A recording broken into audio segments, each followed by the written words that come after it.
Good evening everyone. So starting today's term.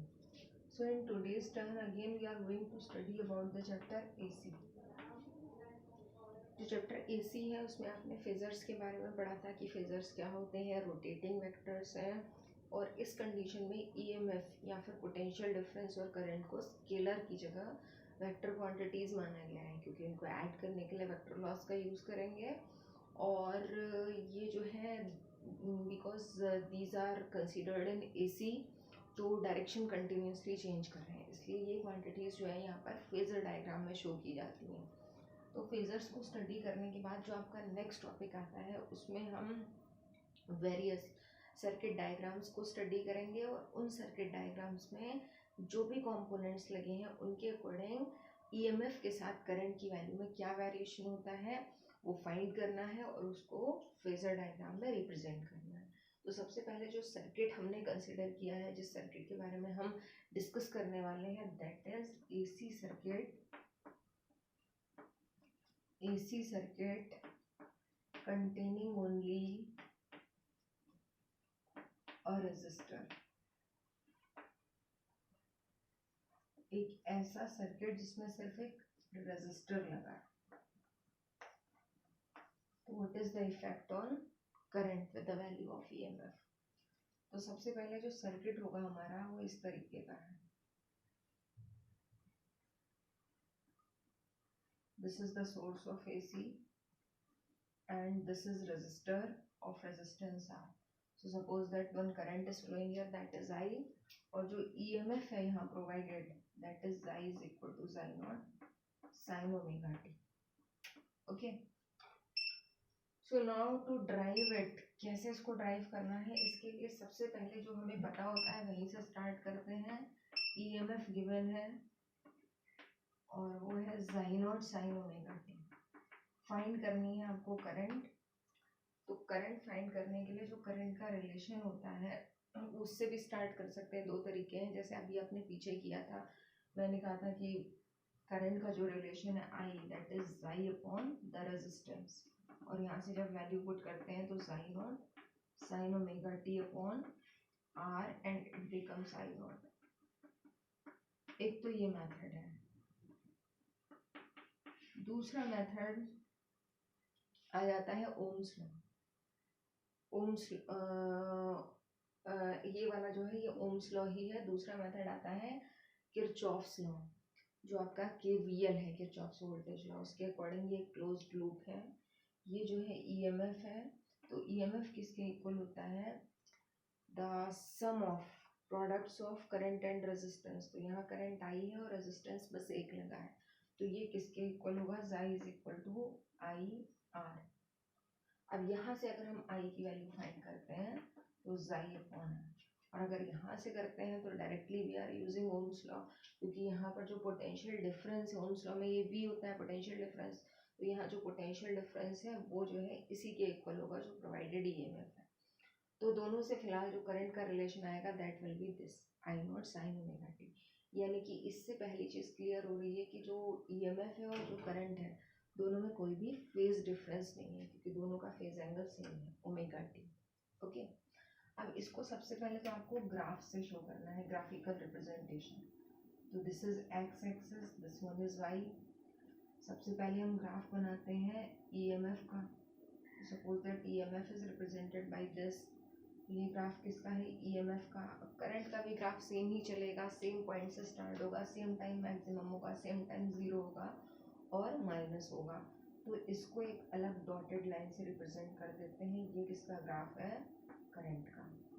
और इसमें ये कंफ्यूज मत होइएगा कि ये लाइन नीचे आ रही है, पीक वैल्यू कम है, ऐसा कुछ नहीं है, वो अलग से रिप्रेजेंट की है ताकि ग्राफ को अलग दिखाया जा सके। तो ये psi का ग्राफ है, डॉटेड वाला I का ग्राफ है। This is graphical representation, this is circuit diagram. और एक और डायग्राम है आपका फेजर डायग्राम। तो फेजर डायग्राम बनाने के लिए वही 4 एक्सिस ली जाती हैं और उनमें सबसे पहले आप शो करेंगे किसका फेजर, EMF का। तो यहाँ पर आप लिखते हैं psi नॉट, फेज एंगल लिखते हैं ओमेगा t, और ये इंस्टेंटेनियस है psi। वैसे पिछली बार इसको ऐसे सर्कल में दिखाया था, बट सर्कल ना भी बनाए तो काम चल सकता है। आगे जितने भी आप फेजर डायग्राम्स देखेंगे हमने सर्कल नहीं बनाया, क्योंकि पता है अगर हम सर्कल नहीं भी बना रहे हैं तो कोई भी जो फेजर है अगर एंटी क्लॉकवाइज जाता है तो इंक्रीज होगा। तो सर्कल का मेन पर्पज़ एंगल शो करना होता है सेंटर पे और मोशन दिखाना होता है। यहाँ पर वो दोनों चीज़ें हमने कंसिडर कर लिए हैं कि सेम है, फिक्स है। तो एंगल जब चेंज होगा तो हमेशा वेक्टर जो है वो एंटी क्लॉकवाइज ही जाएगा, अगर क्लॉकवाइज जा रहा है तो उसकी वैल्यू कम है। तो ये जो है आपका ईएमएफ का फेज़र है, इसी में हम करंट का भी फेज़र दिखा सकते हैं आई नॉट, और ये करंट की इंस्टेंटेनियस वैल्यू आई, और दोनों का phase angle equal omega t. तो ये AC circuit containing only a resistor, note it down.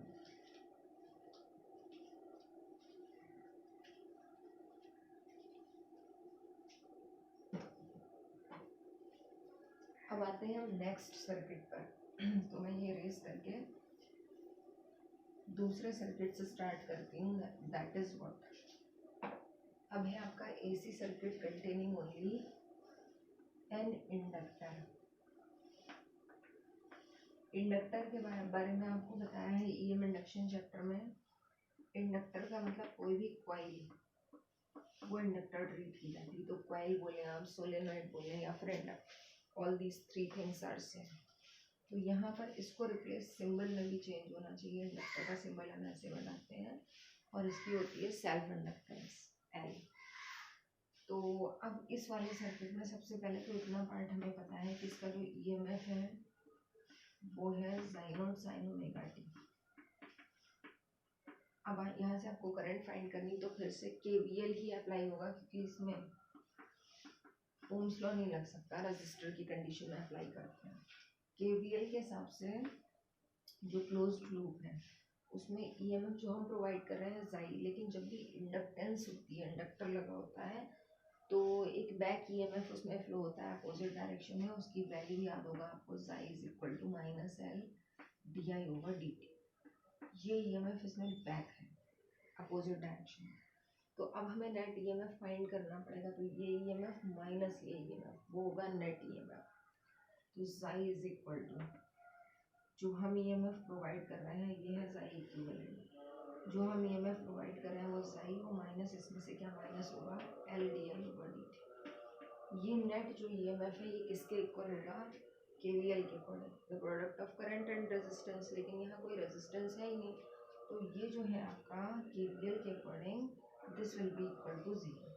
ठीक है, तो जाई is equal to L D I over D T. क्योंकि हमारे पास कोई और मेथड नहीं था इसलिए हमने इसको यूज़ किया। तो कभी कभी ऐसे सर्किट्स भी मिलेंगे जिसमें एल और आर दोनों लगे होंगे, वहाँ पर जो है राइट साइड में ज़ीरो नहीं आएगा। तो जाई इज इक्वल टू दिस। अब यहाँ से आपको क्या फाइंड करना है, करंट। तो धीरे धीरे करके सिंप्लीफाई करते हैं, D I is equal to जाई अपॉन एल डी टी। जब मल्टीप्लाई में डी टी आता है तो इंटीग्रेशन होता है, वैसे भी यहाँ डी आई आ रहा है, आई में कन्वर्ट करना है। तो अब देखेंगे आप यहाँ पर इंटीग्रेशन में लिमिट्स पुट करनी होगी। तो लिमिट्स तो यहाँ कंसीडर ना भी करें तो काम चल जाएगा, क्योंकि वो लिमिट जो है वो ज़ीरो से पूरे टाइम के लिए फ्लो कराया है। तो जाई की वैल्यू यहाँ पुट करते हैं साइन ओमेगा टी। जो आपका एल है वो बाहर आ जाएगा और डी टी।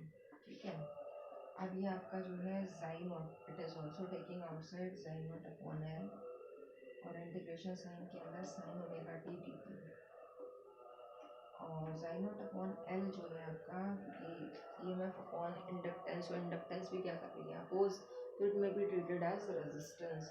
तो ये जो है साइन नॉट अपॉन एल जो है आपका, ये किसके इक्वल होगा, आई नॉट के। बल्कि अभी मैं कन्वर्ट नहीं कर रही हूँ, एक क्वांटिटी और आएगी इसमें। साइन ओमेगा टी का इंटीग्रेशन होता है minus cos omega T upon omega. अब यहाँ पर जो है आपका ये आ रहा है minus sine naught upon omega L, और साथ में कॉस ओमेगा टी, ये है आपका आई। अब यहाँ इसको हम कन्वर्ट कर सकते हैं आई नॉट, तो minus I not cos omega t. अब एक चीज़ और देखेंगे आप, यहाँ पर माइनस में रिलेशन आ रहा है, कॉस में आ रहा है, तो कंपेयर नहीं कर सकते, इसको साइन में करना पड़ेगा। तो माइनस आई नॉट, ये आपका कॉस जो है ये बन जाएगा साइन 90 माइनस थीटा, तो sine pi by 2 minus omega T लिख सकते हैं इसको। फिर ये माइनस से मल्टीप्लाई करेंगे तो I know sign omega T minus pi by two. तो अब आप देख रहे हैं कि करंट जो है वो वोल्टेज से pi by two angle leg behind करती है।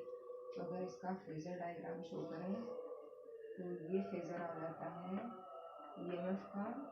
तो करंट का फेजर लेग बिहाइंड कर रही है, नीचे आएगा कितने एंगल से कर रही है, 90 के एंगल से। तो ये जो है आई नॉट और ये टोटल एंगल कितना है पाई बाई टू। तो सिर्फ करंट वाला अगर आप देखें तो देखिए ओमेगा टी में से पाई बाई टू माइनस करते हैं, ठीक है। तो sign omega T minus pi by two. तो ये आपका जो रिलेशन आ रहा है ये करंट का रिलेशन होगा।